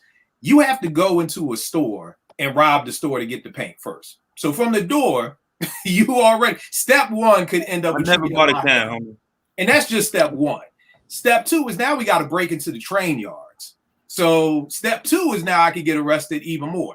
Third, I got to find the train. So I could fall on the third rail. I could die. We got rival crews that could come rob us. The cops are chasing us. You're doing all of that just so that you could say your name in New York, at least, was all city, or in Philly that people could see that. So when you think about the chances that we took in order to do hip hop, I can't cut that off just because I go to church now, or I can't cut that off now just because I'm married. Trust me, I've met some couples where the wife is like, he still listens to hip hop. Like, what's wrong with that? I've had wives say, he still wants to buy sneakers like a little boy, and you still want to buy Coach bags like a little girl. What's the difference? You see what I'm saying? Like, you can't separate those two things. Like, so you have things around you I have people who say, Kill, why you still make beats? Because I love it. How about that? And again, this is another show, and we're going to keep it moving. But I tell people all the time, my mother's a jazz musician. No one has ever come to my mother's house and said, hey, Miss Kilpatrick, why you still got this piano? Why you still got this saxophone? Why you still got this bassoon? Why you still got this flute? Why you still got this guitar? But when y'all come to my crib, it's, Kill, why you still got all these records, man? Like, clean this room out. This could be a guest room for somebody. Yeah, it's a guest room for me, nigga. That's who's a guest room for. Like, what are you talking about? Like, it's my guest room. Like, but that's just totally different. But Penny, what I take away from that is it's a part of you, and it can't go anywhere. You know what I mean? Like, just with me in Philly, I cut my hair 3 times a week. I can't not cut my hair 3 times a week because that's how Philly raised me. That's just what Philly dudes do. You know what I mean? Is it overkill? Probably. But it's how I was raised, and I can't stop it. So that's just what it is. So I'm 100% with you. Burn, what you got for your last one, good brother? All right, this is my ode to hip hop. So I told you that 3 Feet High and Rising and Slash People's Instinctive made me want to be a rapper. So because of that, my dudes that I rock with, twin brothers since 9th grade, we went to Georgia State together. They were DJs first. They started making beats. I'm their first rapper. I sucked at first, you know, but I got better. But because of hip hop, this is what I've got to experience. Meeting, you know, Jack the Rapper came down to Atlanta, so seeing one of my heroes, Fife, like I could touch him. I'm like, whoa. I got to visit the dungeon and like Rico, because they went to summer school in Rico. Rico, what's that beat you playing? Oh, that's this little group we working on. That was the only beginning before they got signed. That little group was Outkast because of hip hop. I'm rocking a show at the Cotton Club. A couple of weeks later, Pac is there. My boys do 2 tracks, get a platinum album. I'm in VIP with Pac. 3,000 come in there, and a person who will remain nameless didn't get to come in. I ain't gonna say that online. I'll rock a show. I rock a show at Piedmont Park. Zulu Nation Crazy Legs is there because of hip hop. My first plane trip was because of hip hop. My friends, my boy's mom owned a marketing company, but we was trying to get on. We knew a dude that was from Atlanta. He said, man, come out to LA. I'm doing it big, blah, blah, blah. He's doing it big now, but he wasn't in. We popped up. Hey, we here. Oh, you here? He's sleeping on somebody's couch. But I'm in the studio with a Motown artist, and I'll get to kick a verse on the Motown. He never got put out, but regardless, I'm in the studio and I bust a rhyme on a Motown artist. We met some cats from Milwaukee that knew Speech. Say Cool was cool with us, so we got cool with Speech. I'm chilling at Speech's house, signing my autograph on his wall, watching the spook that sat by the front door because of hip hop. A few weeks later, I'm on the stage while KRS-One is rocking Black Cop because of hip hop. What else? What I got? So you said that it never leaves you, and that's true because I never made it as a rapper. But because of hip hop, this introverted dude from Gary that moved to Atlanta, didn't know nobody, didn't have no clothes and stuff. Now I'm Be the Lone Closer. I'm busting raps on Instagram every day, telling stories about my closings using what I learned from hip hop. I started off with a lyric, I titled whatever I'm talking about with a lyric. That's all hip hop, man. And I'm gonna just end it with this. If you know, you know, bruh. I was at one music fest. Ain't nothing like hip hop when you hear the first doom doom doom and the whole crowd, oh, whatever. If it's The Bridge Is Over, Troy, whatever. When you hear them first, the whole crowd, bro, it bugged me out because you have fools from Bankhead and guys from Buckhead, all just rocking because of hip hop. And I'm gonna end it right there. That's dope. Man. That's dope. The last thing I got, man, is Crush Groove, man. This is 85. I'm 11 years old. And that was what put the bug in my back. And it was like, yo, I want to do this industry thing, man. I want to be the next Russell. It was like, and I told y'all before, back in the day, I had no creativity whatsoever. So, the name of my label was Cold Crush. You got Crush Groove Records, now it's Cold Crush Records. It was whack. But that really put the bug in my back, like, yo, this is what I want to do. Which basically transcended into me doing 889 and Morgan, you know what I mean? Which would easily the dopest years of probably, up to that point in my life was being able to do that show. And it all started from Crush Groove and Porsche, we hate Puff, but one of the things I always got to say about, and it's not really about, well, I guess it is about Puff. In a Vibe magazine, I guess it was 93, they had this joint called This Is Not a Puff Piece. And it was basically Puff talking about how he got on at Uptown and how he was at Howard and he'd have to, sneak on the train to go to New York because he didn't have the money. And I'm in the crib and Strictly Hip Hop is about to come on at midnight. And, to do this, you have to wait till you get this class called Practicum at Morgan. And then because that was the number one internship. Like that was the number one job that you could get. And after reading that Puff piece, I was like, man, fuck this. I just walked to the radio station, knocked on the door. I was like, yo, I want to be down. Like, what I got to do? You know, and I was an intern for 2.5 weeks. They made me do all the grunt work. This ain't the cool internships. Back in 93, these were the internships. Like, nigga, there's 20,000 records. Put them in order. And once you're done with that, here go our orders to go to 7-Eleven.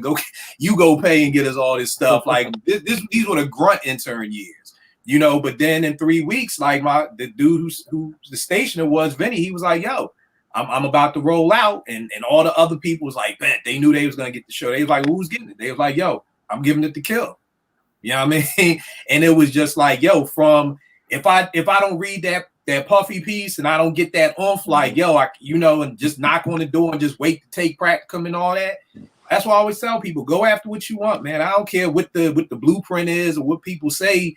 You gotta wait. You can't do this job until, man, you better go try. What's the word? I was like, what's the worst they gonna do? Slam the door on me? Not open the door? Okay, now walk back home. You know, but it all started with Crush Groove, you know. So for me, Run DMC, B Street, going to New York and Crush Groove. Yo, man, this is a dope show, man. You know, because again, what's up, Ed? Oh, I didn't get my last one. Oh, I didn't? Shit. How do I? Well, I'm sorry. Ed, what's your joint? Now it's all good, man. But my last one is really general, but it's being able to grow up in New York when I did. And I really felt like, you know, especially when hip hop was popping, like felt like I was in the center of the world, like especially being young, like when you listen to the radio, at least at that time, like it was mostly New York artists. So everything you hear, you know, New York, Brooklyn, you know, so, you know, definitely feeling myself like, all right. But then being able to see it with my own two eyes, like everything I'm hearing on the radio, everything I'm hearing in the record and being able to see it, you know, seeing the culture, seeing, you know, people walking on the street, the fashion, seeing people, you know, freestyling on the corner, whatever, seeing the graffiti all over the place on the trains before they cleaned it up.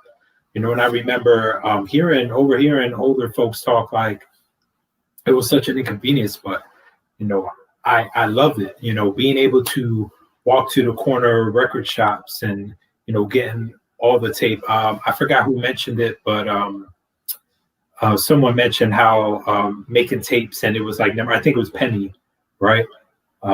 You mentioned making tapes and they were numbered, but and I remember going to corner record shops and there was tapes, but it was like DJ Clue tapes and all that. It was just numbers, you know. So this was before he was like a household name, you know, getting all that, you know. So yeah, growing up in New York and that environment, getting to experience all that firsthand, that's one of my pillars. I bet you that was incredible. I know that was incredible. Yeah, man.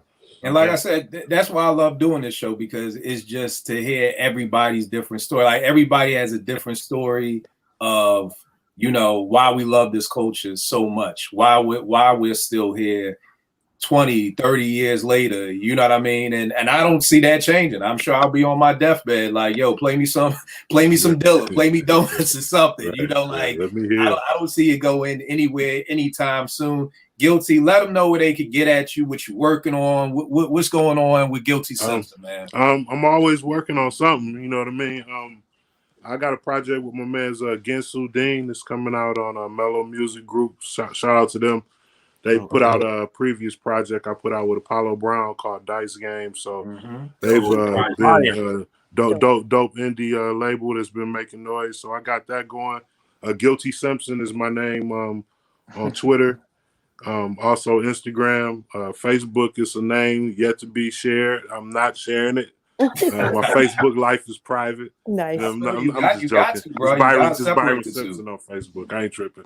But you know, like I said, I'm always up to something, man. Always staying creative. I don't do it for a sell record standpoint, man. I just do it because I'm passionate about it. It's a part of my DNA and my fabric. So as long as I feel creative, I'm going to be creative.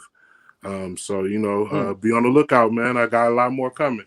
That's dope. And just for everybody out there, y'all know we doing these tour guide shows. We've done Philly, we've done Brooklyn. Guilty is going to be our tour guide when we go to Detroit. Absolutely. And salute all the Detroit MCs and the Detroit producers and everything that's coming out of Detroit. So definitely looking forward to that show. Eddie, where can they get at you, good brother? Yo, on Twitter at EddieD80 and on Instagram, Eddie Got Soul. All right, Penny, Thespian. Let them know where they can get at you. Let them know where they can see you in movies, films, everything. Penny Butter on Twitter. And I just recently realized that a film that I did, Regretting Fish, was free on Prime. So if y'all want to check out a crime noir flick, check it out. Regretting Fish. Regretting Fish. All right, no doubt. Porsche, again, can I do your intro, Porsche? She loves Troy. She hates Drake. It's not hard. Mofos. How you can mess this up? The amount of times I get tagged in these Drake tweets is killing me these days. Like, I have people literally DMing me being like, can you please stop putting the group throw up GIF, please? Because it's making me sick. I just don't know what else It's to like, do. stop tagging me in Drake shit and I'll stop posting the throw up GIFs, right? God, like, and I feel so bad because I want to tag all you guys, but I'm like, I don't want to put them through this nonsense that I have to go through. So you gotta do like I do, Porsche, and just I DM people like, please do not tag me. Like, especially don't tag me with 100 people I don't know. But it's so funny because I kind of don't stop it either, because every time I think dude can't get any cornier, someone tags me in something and it's like next level corny, and I'm like, and I just heart in his face. Yeah, that's my bad point. I had to hit you in that because I was like, does this mofo have a heart in his head? Yeah. I quit. And I quit now. This is when I quit. I'm just waiting for all of you to catch up with me. Like, I've been there, Porsche, and I'm just you got Porsche. You gotta understand. You gotta understand. I don't look at Drake as an MC. He's an entertainer. I won't hold you. There are songs that I like of Drake. There's songs that I love of Drake, but I don't respect him as an MC. He's like Sammy Davis Jr. to me, and it's not an insult to the great Sammy Davis at all. What I mean by that is he's an entertainer. Like, he's not an MC to me. Like, I don't expect him to write his rhymes. I started tagging Guilty in it, and I was like, poor Guilty. You're like, wow, you can't even react, the poor guy. Like, I've just stopped tagging him. So I just, saved him that Oh, issue. no, it's all good. No trip. It's just hilarious. Like, and the jokes write themselves, and I love it. I'm here for it to a degree. But yes, I love Troy. Please don't tweet me and tell me Troy isn't the best song. It is the best song. But anyways, on Twitter at Cherchez La Porsche. That's what it is. No doubt. Vern, the loan closer. If you're in ATL, anywhere around Georgia, buying a house, you got to get it through this man right here. What's going on? Where can they get at you, Vern? Instagram at V the Loan Closer, and on Twitter at V Chandler 10. That's where I'm my truest self. Ooh, I'm about to be harassing you, player. Yo, here's the wild part with Vern. I'm like, yo, how many houses do you sell in a pandemic? Like, this dude is like selling 8 houses a day. Oh, that's what I'm talking about. You must got good houses there, man. I need to get out of here. I do the financing. I do the financing on it, and people need money. So I thank God there was a time when the phone wasn't ringing. So hey, keep it coming. I feel you, man. I feel that. You already know what it is with me. Kill 889 got the OG account back. Twitter, IG, either or. My man Yao G's just dropped another EP album. I don't know what you're calling it, but it's called Back to the Basement. Got Sky Zoo on it. I produced a track on it. So definitely check that out. Kill? What happened? What's the name of your track, man? Deladon. Yes. Deladon. Yes. So we got that, and then me and my man Jalen Musa got an EP out called Survive the Times. All the proceeds, all the money, any streams, whatever, goes to the families, the survivors of Hurricane Laura. Jalen, who is from Louisiana, his family lost his whole house. Like, he literally sent me a picture, like, yo, my house used to be here, and it's nothing but a field. So, we're definitely, all the proceeds from that definitely are going to the families of that. So stream it, check it out, support it if you can. But y'all already know what it is. I will check y'all next week, y'all. See ya. Peace. Right? Yo,